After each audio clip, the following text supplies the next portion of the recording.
귀한 찬송 너무나 감사합니다. 오늘 함께 보실 말씀은 로마서 12장입니다.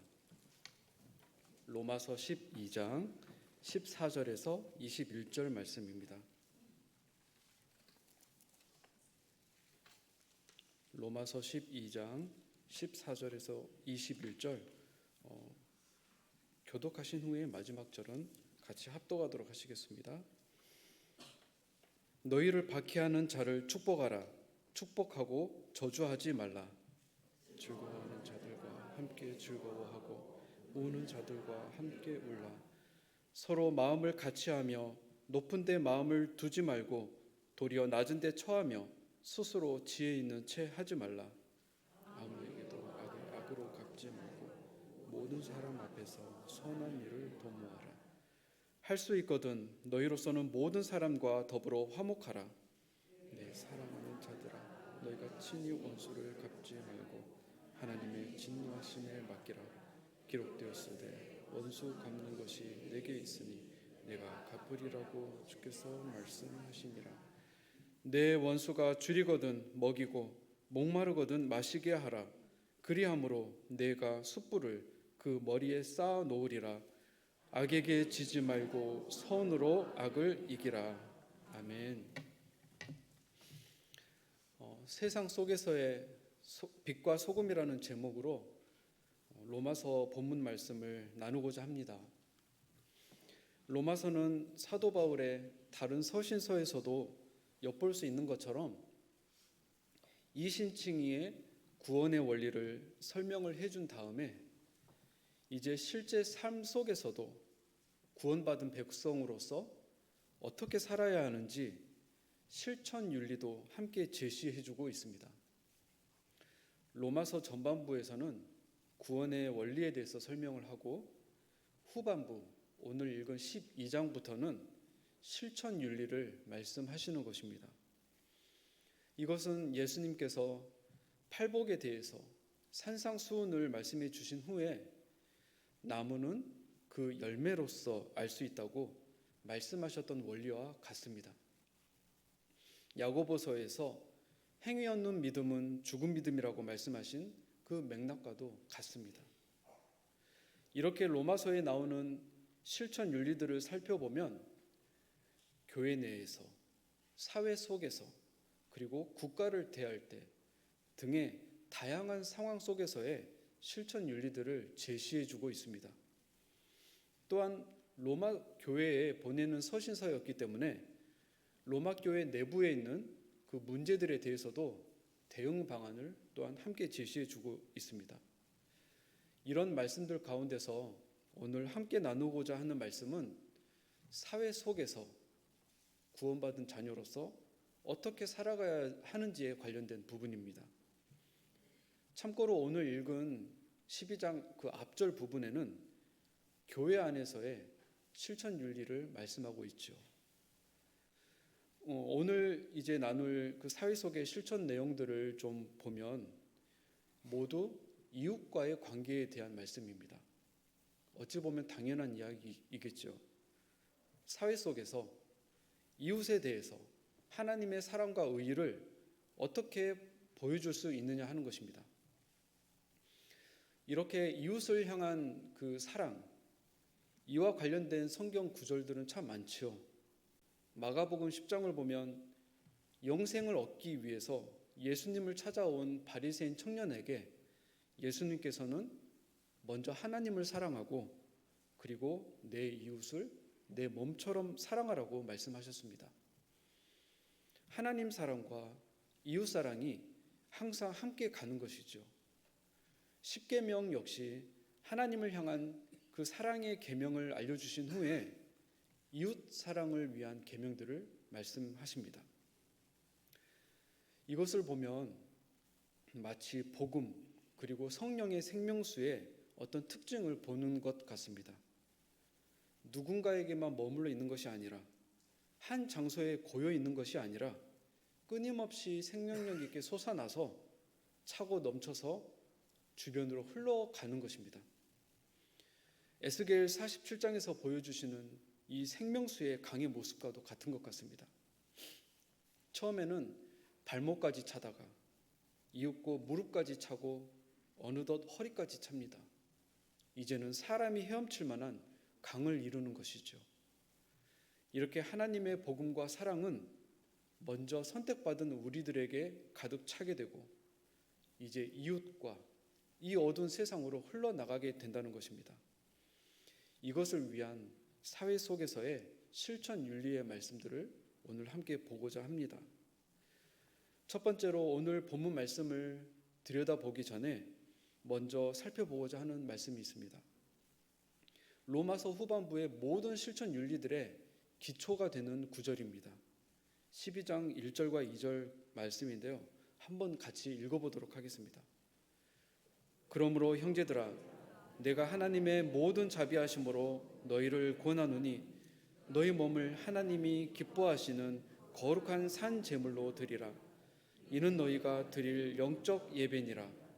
너희는 이 세대를 본받지 말고 오직 마음을 새롭게 함으로 변화를 받아 하나님의 선하시고 기뻐하시고 온전하신 뜻이 무엇인지 분별하도록 하라.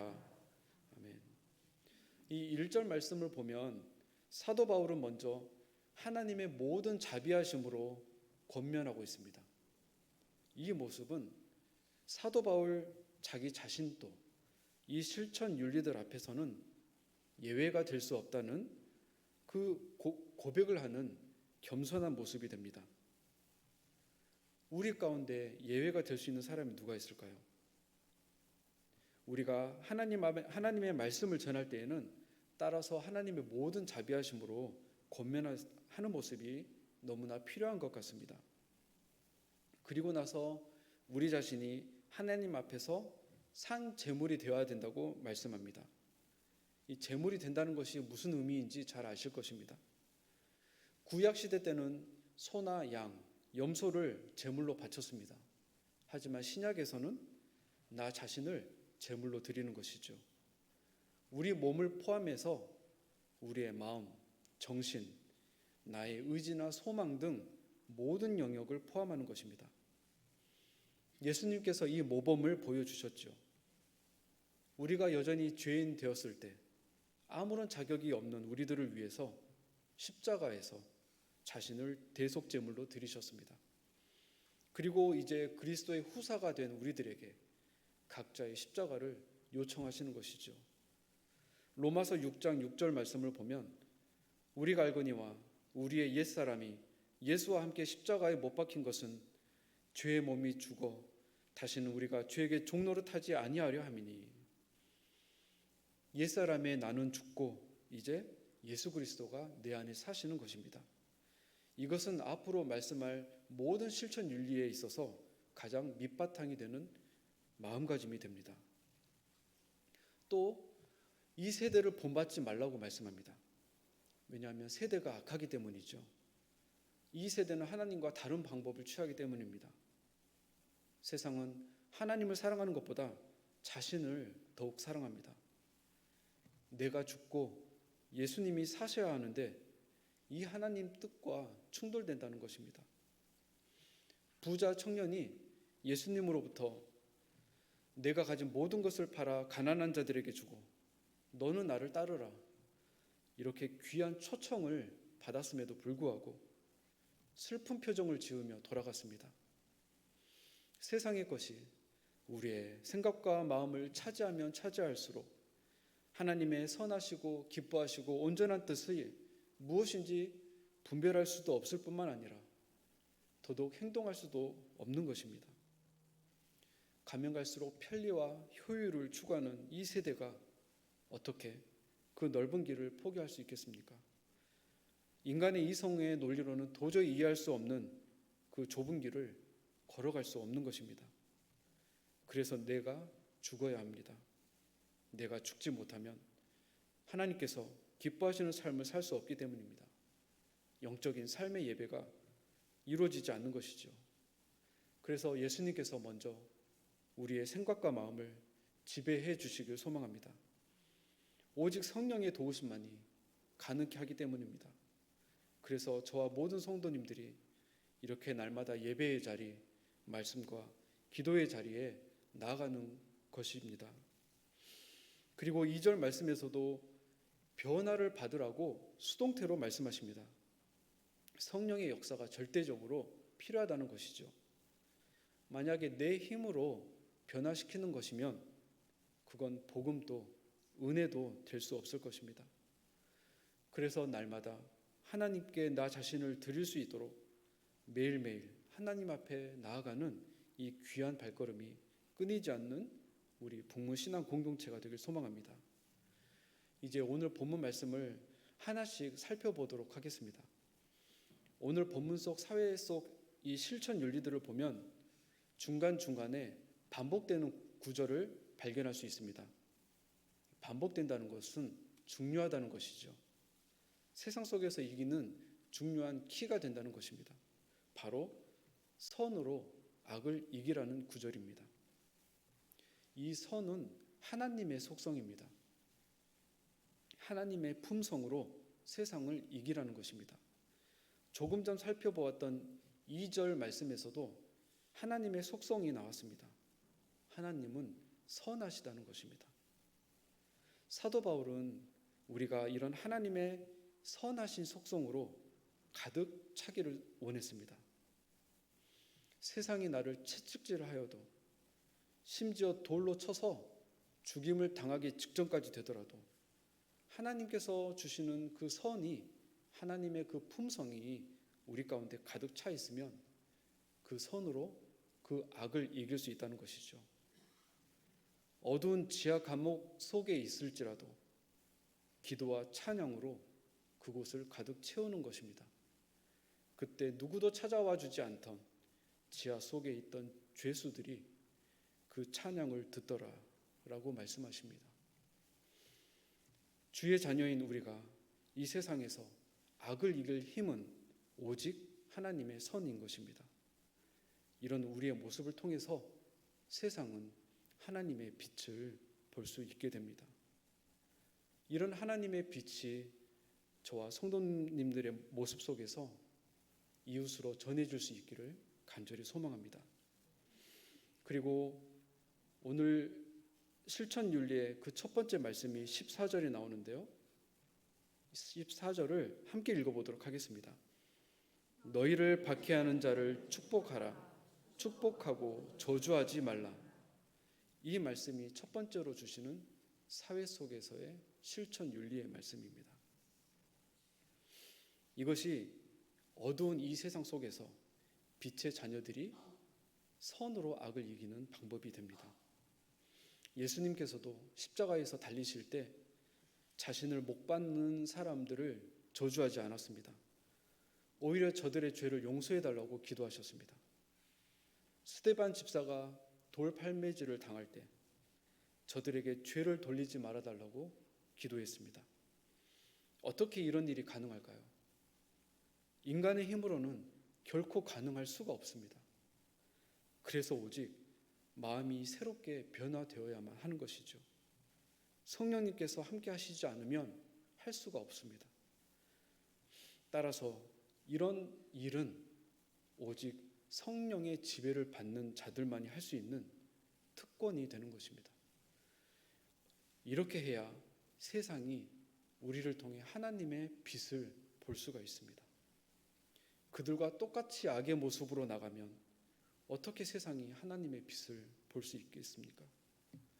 이렇게 세상은 결코 가질 수 없는 하나님의 빛의 모습을 비추는 저와 모든 성도님들 되시길 소망합니다.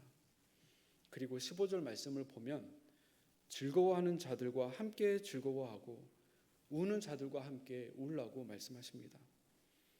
이 말씀은 우리가 이 세대 속에서 섞여서 살아갈 때 내 이웃을 내 몸과 같이 사랑하라는 그 말씀을 실천하는 하나의 적용 원리가 되는 것 같습니다. 세상이 비록 우리를 향해서 우호적이지 않는다 하더라도 그렇다고 우리가 세상과 등을 지고 세상과 단절해서 스스로 고립되어서 산다는 것이 그렇게 사는 것이 아니라는 것을 보여주는 말씀입니다.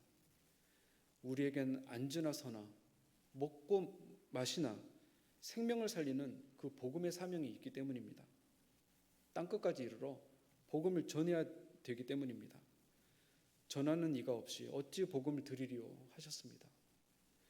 그런데 이 구절을 좀 더 살펴보면 성도님들께서도 이미 경험을 해보셨겠지만 우리 주변에서 어려움이나 공경에 빠진 사람들에 대해서는 우리가 측은지심을 가지고 쉽게 위로를 해주는 모습들을 발견할 수 있습니다. 그런데 이웃이 번창하거나 잘 되거나 즐거운 일이 생겼을 때에는 어떻게 보면 전심으로 기뻐해주는 모습을 발견하기가 좀처럼 쉽지 않은 것 같습니다. 우리나라 속담에도 사돈이 땅을 사면 배가 아프다고 할 정도입니다. 황금의 이브로 불리기도 했고 초대교회에서 가장 뛰어난 설교자 중에 한 사람으로도 꼽히는 교부 크리소스톰이라는 분이 있는데요. 이 교부가 이 부분에 대해서 다음과 같이 언급을 했습니다. 우는 자들과 함께 우는 것보다 즐거워하는 자들과 함께 즐거워하는 것이 더 높은 품성을 요구한다. 타인의 기쁨과 즐거움에 진심으로 참여하는 것이 죄성을 가진 인간에게 참으로 쉽지 않은 것 같습니다. 위로해 주는 것보다 더 높은 품성을 요구한다는 것입니다. 그러나 우리 안에는 이렇게 할 수 있는 충분한 여유가 있다고 생각합니다. 우리는 예수 그리스도의 후사입니다. 영원한 하나님의 나라를 상속받았습니다. 세상을 다 주어도 바꿀 수 없는 것입니다. 따라서 잠시 왔다 가는 이 땅에서 우리가 어떤 상황 속에 처해 있을지라도 자족할 수가 있게 됩니다. 당장 빈궁에 처해 있다 할지라도 이웃의 즐거움에 전심으로 기뻐하며 참여할 수 있는 것이죠. 빌립보서 4장 12절 말씀을 보면 나는 비천에 처할 줄도 알고 풍부에 처할 줄도 알아 모든 일 곧 배부름과 배고픔과 풍부와 궁핍에도 처할 줄 아는 일체의 비결을 배우노라.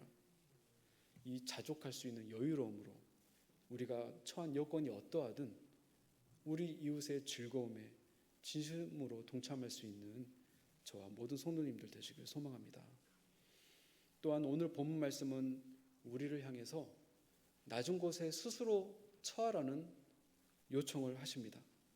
16절을 보면 서로 마음을 같이하며 높은 데 마음을 두지 말고 도리어 낮은 데 처하며 스스로 지혜 있는 채 하지 말라. 이때 당시에는 노예제도가 있었습니다. 따라서 여러 형태의 비천한 사람들을 주변에서 쉽게 볼 수 있었습니다. 유대 지도자들이 예수님을 향해서 했던 표현이 있죠. 예수님을 향해서 세리와 죄인의 친구라고 비난했었습니다. 예수님께서는 세상의 높은 곳에 마음을 두지 않으셨습니다. 오히려 천하고 낮은 자의 친구가 되셨습니다. 우리들 역시 예수 그리스도의 후사입니다. 이 땅에서 비천하고 낮은 자들과 연합하는 것을 조금도 부끄러워해서는 안 되는 것입니다. 이 세대는 힘있고 권력 있는 자들과 연합하려 합니다. 권력자를 친구로 두는 것이죠. 그러면 그것이 자신을 더욱 돋보이게 한다고 생각하는 것입니다. 그러나 이런 마음은 낮고 천한 말구유의 모습으로 이 땅에 오신 예수님을 외면하는 마음이 될 수 있습니다. 왜냐하면 우리는 너무나 연약해서 나도 모르는 사이에 나의 마음이 높아질 수 있기 때문입니다. 우리 안에 있는 그 죄성이 그렇게 이끌어가는 것입니다. 그래서 스스로 낮은 곳에 처하라는 요청을 하는 것입니다. 뒤이어서 또한 스스로 지혜 있는 채 하지 말라. 이 말씀은 스스로 나 자신에게 하나님을 아는 지혜가 있는 것처럼 생각을 해서 내 스스로 구원을 받을 수 있는 것처럼 자신을 높이 생각하지 말라는 것입니다. 우리 마음에는 항상 두 법이 서로 싸우고 있음을 기억하길 원합니다. 하나님의 뜻을 행하려는 마음과 여전히 죄를 지으려는 그 두 마음이 서로 싸우고 있는 것이죠. 우리는 여전히 죄인이었었을 때 예수님께서는 기꺼이 그런 우리들을 위해 십자가를 지셨다는 것을 잊지 말라는 의미입니다. 이 땅에서의 승리, 이 땅에서의 영광은 내가 십자가를 지는 것임을 늘 잊지 않기를 소망합니다. 힘 있는 곳으로 가려고 하는, 권력 있는 곳으로 가려고 하는 이 세상의 흐름에 밀려가지 않고 오히려 좁은 길을 향해 거슬러 올라갈 수 있는 그런 생명력이 있는 신앙 공동체가 되길 소망합니다. 그리고 이후 말씀들을 쭉 보게 되면 우리에게 결코 우호적이지 않는 이 세상 사람들을 향해서 이제는 더 적극적으로 오히려 더 선을 행하라고 말씀하십니다. 19절에서 21절을 우리 다시 한번 읽어보도록 하겠습니다. 내 사랑하는 자들아, 너희가 친히 원수를 갚지 말고 하나님의 진노하심에 맡기라. 기록되었을 때 원수 갚는 것이 내게 있으니 내가 갚으리라고 주께서 말씀하시니라. 내 원수가 줄이거든 먹이고 목마르거든 마시게 하라. 그리함으로 내가 숯불을 그 머리 위에 쌓아 놓으리라. 악에게 지지 말고 선으로 악을 이기라. 아멘. 왜 하나님께서는 오늘 전반적인 이 사회 속 실천 윤리의 말씀 가운데서 우리를 미워하고 박해하는 그 이웃들을 향한 그 실천 윤리들을 말씀하시는 것일까요? 하나님께서는 이미 알고 계시기 때문입니다. 어둠 속에 빛을 들고 가야 하는 그 사명의 길이 어떤 길인지 알고 계시기 때문입니다. 앞에서 2절에서 미리 알려주셨듯이 이 세대가 악하기 때문입니다. 요한복음 3장 20절 말씀을 보면 악을 행하는 자마다 빛을 미워하여 빛으로 오지 아니하나니 이는 그 행위가 드러날까 함이요 라고 말씀하십니다. 세상은 죄가 드러나지 않는 어둠을 더 좋아합니다. 그런데 그런 곳에 빛을 들고 들어가니 우리를 좋아할 수가 없는 것이죠. 자신의 추악함이 드러나면 드러날수록 우리를 더욱 미워하게 될 것입니다. 그때 어떻게 주의 자녀로서 선으로 악을 이길 수 있는지를 알려주시는 것입니다. 조금 오래전에 제가 외국에서 땅에서 대학생 때 함께 신앙생활을 했었던 한 후배를 우연히 만난 적이 있습니다. 그때 제 옆에는 예수님을 믿지는 않던 동료가 한 명 있었는데요. 이렇게 셋이서 같이 식사를 한 적이 있습니다. 식사를 하면서 어떤 한 금융회사에 취직해서 일하고 있다는 그 후배의 이야기를 제가 좀 들었는데요. 듣다 보니까 조금 이해하기 어려운 이야기들이 나오기 시작했습니다.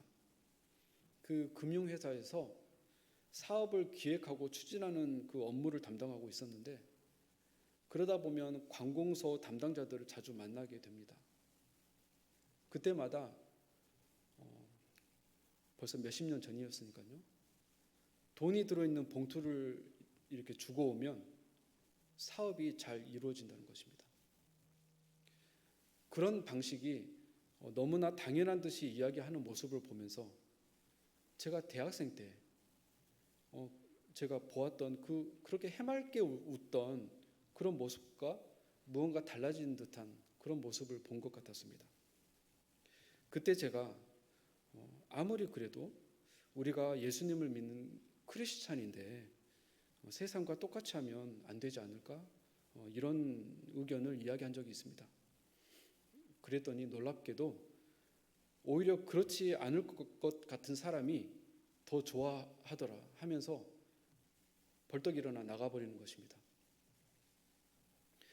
당황스러워하는 저의 모습을 보면서 옆에 있던 오히려 예수님을 믿지 않던 일행이 저에게 했던 말이 정말 인상적이었습니다. 제가 그 후배에게 그런 말을 했을 때 이상하게 자기의 마음이 기뻤다는 것입니다. 하나님을 믿는 사람들은 적어도 세상과는 다르게 살아야 한다는 그 말이 너무나 듣기 좋았다는 것입니다. 제가 그때 그 얘기를 듣고 깜짝 놀랐습니다. 그분은 교회에 다니지도 않았기 때문입니다. 믿는 자라고 하면서 오히려 세상의 모습을 보여주게 되어서 민망해하고 있는 저에게 전혀 기대하지 못했던 세상 사람들이 우리 믿는 자들을 향해 기대하는 모습을 듣게 되었기 때문입니다. 우리가 세상에 나아가서 살게 될 때 왜 선한 일을 도모해야 하는지 다시금 생각해 보게 되었습니다.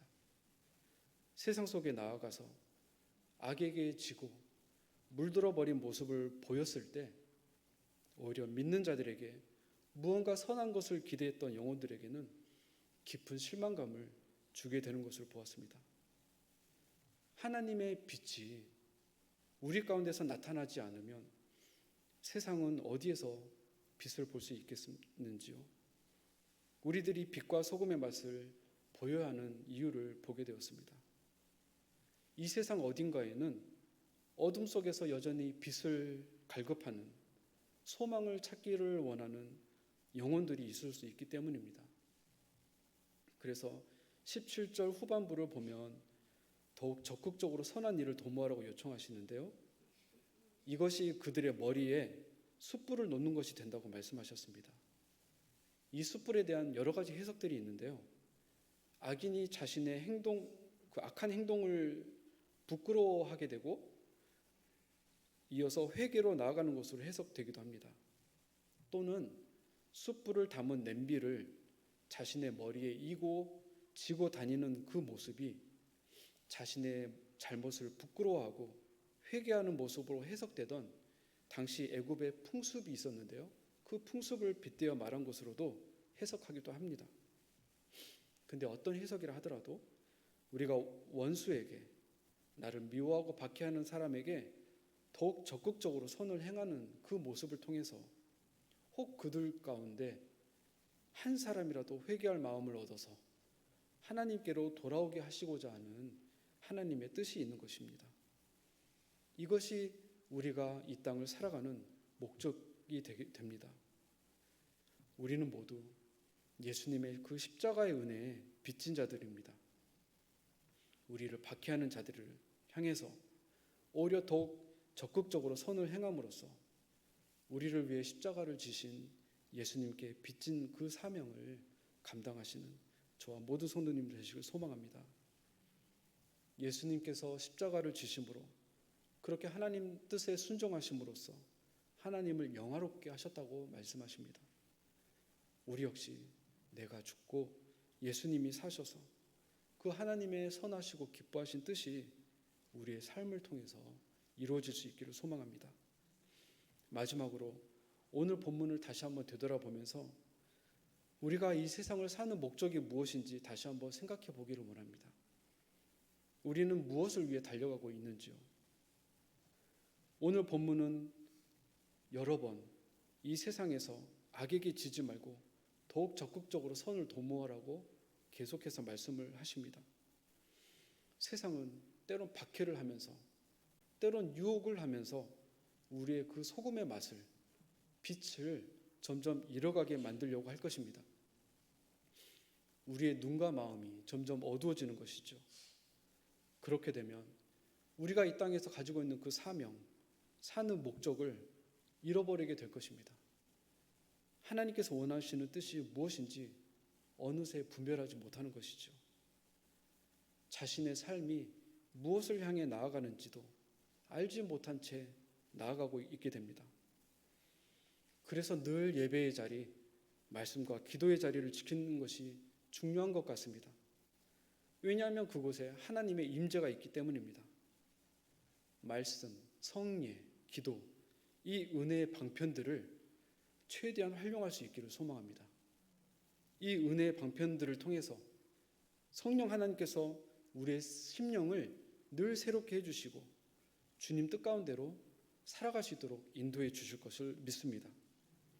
사도 바울의 사명이 분명하게 드러난 로마서 1장 1절과 6절을 우리 함께 읽어보도록 하겠습니다. 예수 그리스도의 종 바울은 사도로 부르심을 받아 하나님의 복음을 위하여 택정함을 입었으니 너희도 그들 중에서 예수 그리스도의 것으로 부르심을 받은 자니라. 아멘. 하나님의 복음을 위해서 택하심을 받은 자신의 사명을 확실하게 인식하고 있습니다.